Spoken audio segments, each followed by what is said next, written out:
Ravens flock. The flock rundown is the place to be. My man Ryan has been a lifelong Ravens fan since he was born. So I'm telling you now, it's about to go down. The podcast, the flock rundown. Ravens, baby. Nothing gets better than waking up and wondering how high we can fly. Tune in. Motionless brainwaves attempt to swim their way to sense, can't tame the untamed. Appreciate you, Ray. What's up, Ravens fans? My name is Ryan, and welcome back to another episode of the Flock Rundown. The Ravens just finished day 16 of training camp.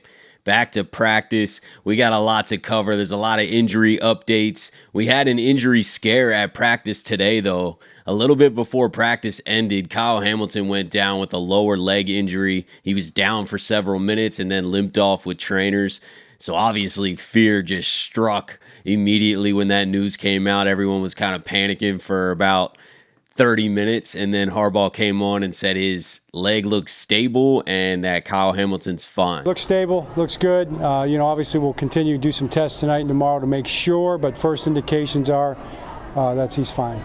Cornerback Trayvon Mullen and newly signed wide receiver Anthony Miller both practiced today. And then we had more absences than normal, but none of it seems to be anything serious. But Rashod Bateman missed again. Harbaugh said he is close. Rookie Sanusi Kane also missed practice today. He got the stinger in that preseason game, as well as Rasheen Ali. Both labeled a stinger, nothing serious, but they're held out. They're probably still sore from that game. Tyler Linderbaum's still out. I'm not surprised by that at all. I don't think we're going to see him very soon. I think they're going to be super cautious with him and that soft tissue injury, but he should be fine for the regular season. Chris Board out with a concussion that he suffered in the preseason game, and then Arthur Millette, obviously he's not going to be here until probably a month into the season or so with that knee procedure, so he also wasn't there today. TJ Tampa's close to coming back.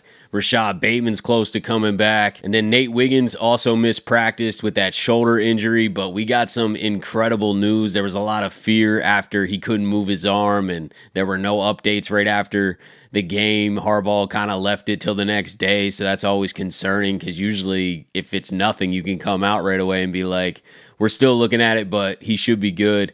And Harbaugh's like, I don't know, we'll have to wait till tomorrow. But it's literally just a shoulder sprain. He's good, no big deal at all. They're probably going to play it safe with a couple practices, or things like that. I hope he doesn't really play in the preseason. As much as I want to watch him, I think that everyone just saw enough in that first preseason game.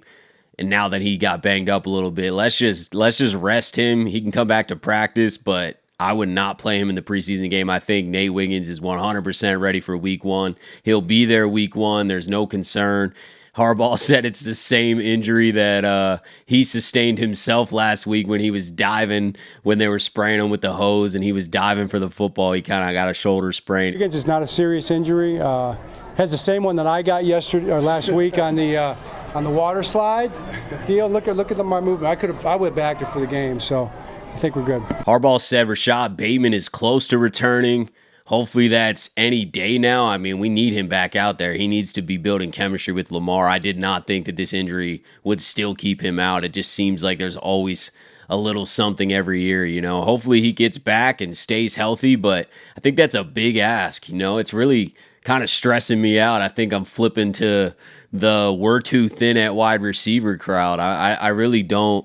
I don't trust that we're going to stay completely healthy, at the top. We got Zay, Rashod, Nelson Aguilar, Tylan Wallace. The receiving core is really just not good enough. I think it's good enough to win a lot of games. We're not going to only rely on the passing game. We're going to have Derrick Henry back there. We got a huge lift there, and then our defense is definitely going to be dominant, so we're going to be in every game. But we're trying to win a Super Bowl, So I just think it's risky to go in with this thin of a wide receiver core. I mean, it's literally the same wide receiver room as last year, minus Odell, and then plus Tez Walker. And Tez Walker's a rookie, so it's an unknown variable. We don't really know how much of an impact he can have or will have this season. He didn't really flash too much in the first preseason game, but it's just the first preseason game, and Lamar's not out there, So I think Tez Walker will make some plays for us, but regardless, this wide receiver room is thin.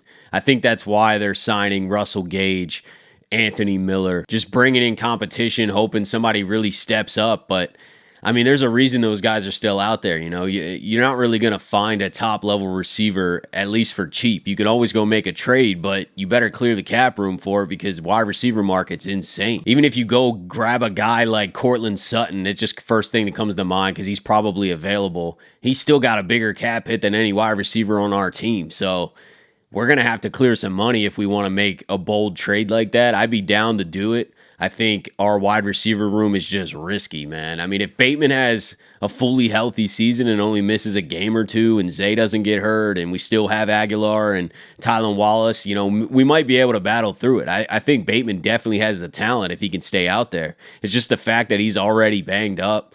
You know, it's minor things, I get that, but he's already banged up.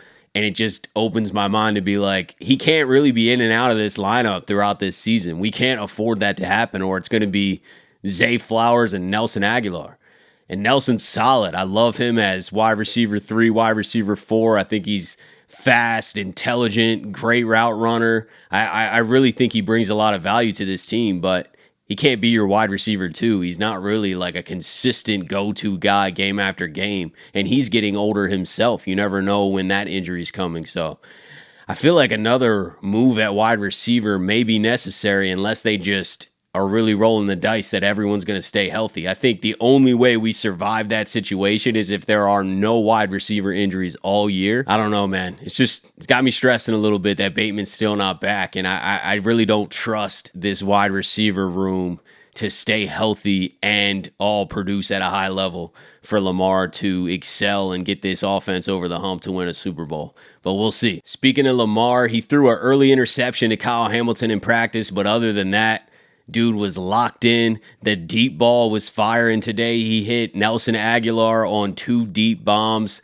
Nelson Aguilar dropped both of them. That kind of goes back to the wide receiver conversation we were just having. Lamar Jackson got frustrated at Nelson Aguilar for dropping those balls, took off his helmet, threw it, seemed visibly frustrated. I like that, though. Demand perfection. You're probably not going to get perfection. Nobody is. But if you constantly chase it and push yourself to try and be there, you end up getting better and better every day, and you end up getting a lot closer to greatness than you would if you weren't playing like that. So I really respect that mindset. I think Lamar, by being that visibly frustrated, is really a telltale sign of how locked in he is to get a Super Bowl win. That's all that's on Lamar's mind. He's already got 2 MVPs. He's the greatest dual threat quarterback we've ever seen, but we need a Lombardi. Need a Lombardi or 2.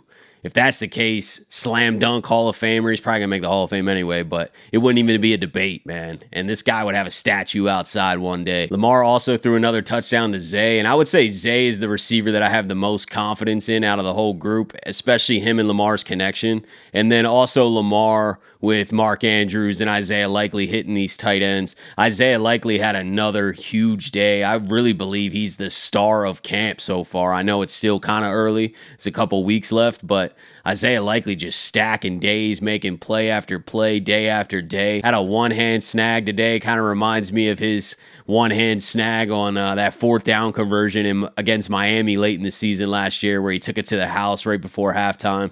I think Isaiah Likely's in for his biggest year yet. I think that's a pretty easy, safe statement to say. He's going to be more involved than he ever has before, and he deserves it. I mean, balling every time Mark Andrews goes down. Isaiah Likely comes in the regular season, just balls out, and then in training camp, every single practice, this guy's just a freak athlete on the field, making play after play. I'm super high on Isaiah Likely and his involvement in this offense this year. I mean, it's all Monken to get that done, but I think as long as he's out there, there's going to be some mismatches, and Lamar's going to be able to get him the ball. Derrick Henry had another strong day, basically 2 touchdowns today, broke off a big run. There's no doubt in my mind that Derrick Henry is going to absolutely eat this year. I've been saying it all offseason since we signed him. We've never had a running back like this. Jamal Lewis, I still think I'm putting Derrick Henry a little bit above Jamal, but regardless, even if they're dead even, put a Jamal Lewis type player with a Lamar Jackson. That's what we just did this year. I can't wait to see them on the field together. Offensive line, I guess, is the only question mark to the run game success, but I just got to have faith that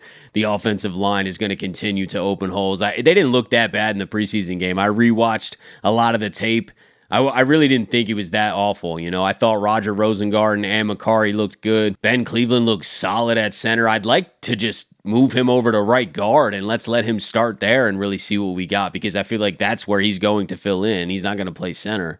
So it almost might be smarter to let a backup play center, and let's see what we got with Ben Cleveland at right guard. Falele did a tiny bit better than I thought. Harbaugh actually said that he did well and passed the first test and even took a step up from practice, which is a bit concerning because I didn't think Falele played that great. Out of all the starters, or at least the in contention guys to start on the offensive line, I would say Falele had the worst performance. I just thought he was a step slow, got caught thinking a couple times where he would go help a block and then shed off and just completely wasn't able to get back to his guy, and there was a free runner running at the QB. We can't have stuff like that, man. I really don't like guys that are that slow in this offense. I think we need somebody that is mobile. I think that's exactly why they went out and drafted Roger Rosengarten. That's what he excels at. He's lacking a little bit of strength still, but he's so young.